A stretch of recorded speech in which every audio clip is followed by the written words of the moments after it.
Welcome back, adventurers, to D&D for you and me. I'm your dungeon master, the Overlord God DM, and usually this is the show where we dive into our chaotic adventures through Tal'Dorei filled with goblins, bad dice rolls, and even worse decisions. But today we're doing something a little different. Before we continue our story, we thought, hey, maybe some of you are new to Dungeons and Dragons, maybe you have heard us talk about initiative, spells, or natural 20s and wondered, what on Exandria are they talking about? So in today's episode we're going back to basics. We're going to explain what D&D actually is, how it's played, and what makes it one of the most fun, creative, and occasionally ridiculous games in the world. First out, what is Dungeons and Dragons? At its core, Dungeons and Dragons, or D&D, is a tabletop role-playing game. That means it's a story told by a group of people together with imaginations, dice, and a little bit of chaos. You don't play against each other, you play with each other. There's one person, the Dungeon Master or DM, that's me, who creates the world, the story, and the creatures in it.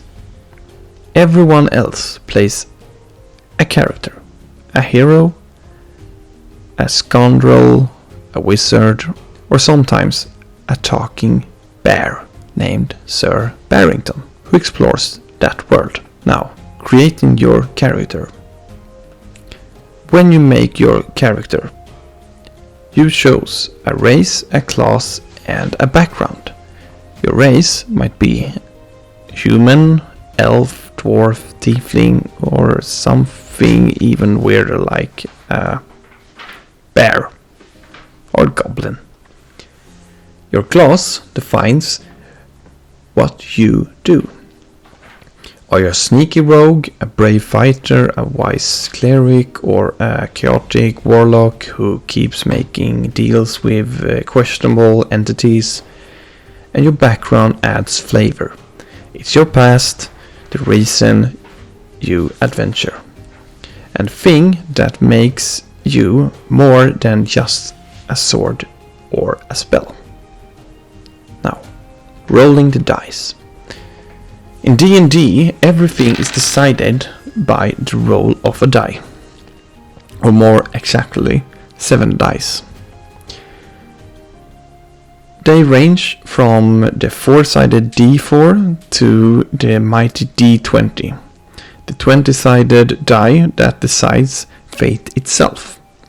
Whenever your character tries to do something where the outcome isn't certain, like attacking, persuading someone, or jumping across a pit, you roll a d20.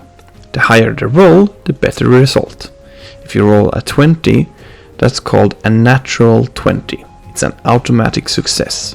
If you roll a 1, that is a critical failure, or what we call a classic D&D for you and me moment. Just kidding. But for our campaign, we have done a little different like this. Taking away, so not always a critical success. You need to roll a certain number to make it. And that can be a lot higher than 20. How combat works. When battle begins, time slows down into turns. Each round, you roll for initiative to see who acts first. Everyone gets to move, attack, or cast spells in order. Your class determines what you can do. Fighters swing swords, wizards throw fireball, rogues hide, stab, and somehow still look cool doing it. And of course the DM, that's me, rolls for the monsters, villains, and the occasionally angry owl bear.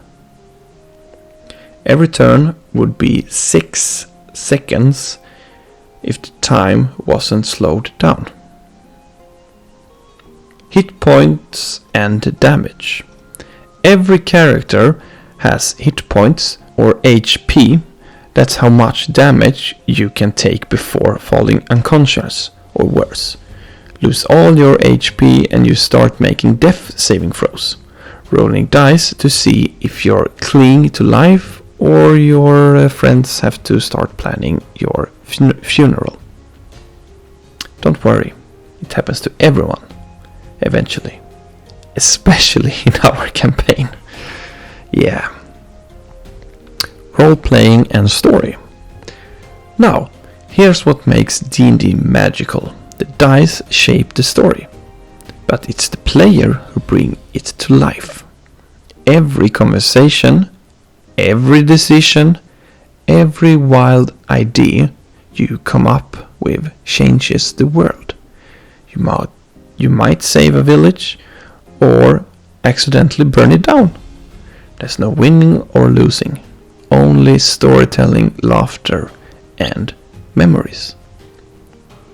House roles and creativity. In our campaign, we use a few custom rules to make things a little more unpredictable, like rolling for special abilities after every session, or allowing players to craft items from monster parts. It keeps things fresh, fun, and sometimes totally unbalanced, just the way we like it. So, there you have it. A quick crash course into the world of Dungeons and Dragons. Whether you are a first-time listener or a veteran adventurer, now you have a little better idea of what's going on when we talk about goblins, critical fails, or suspicious deals with mysterious patrons. Next time we will return to Tal'Dorei, where your heroes find themselves knee-deep in trouble, bad decisions, and probably goblin guts. Until then, roll high, play kind, and let the dice decide your fate. This has been D&D for you and me, and I will see you in the next adventure.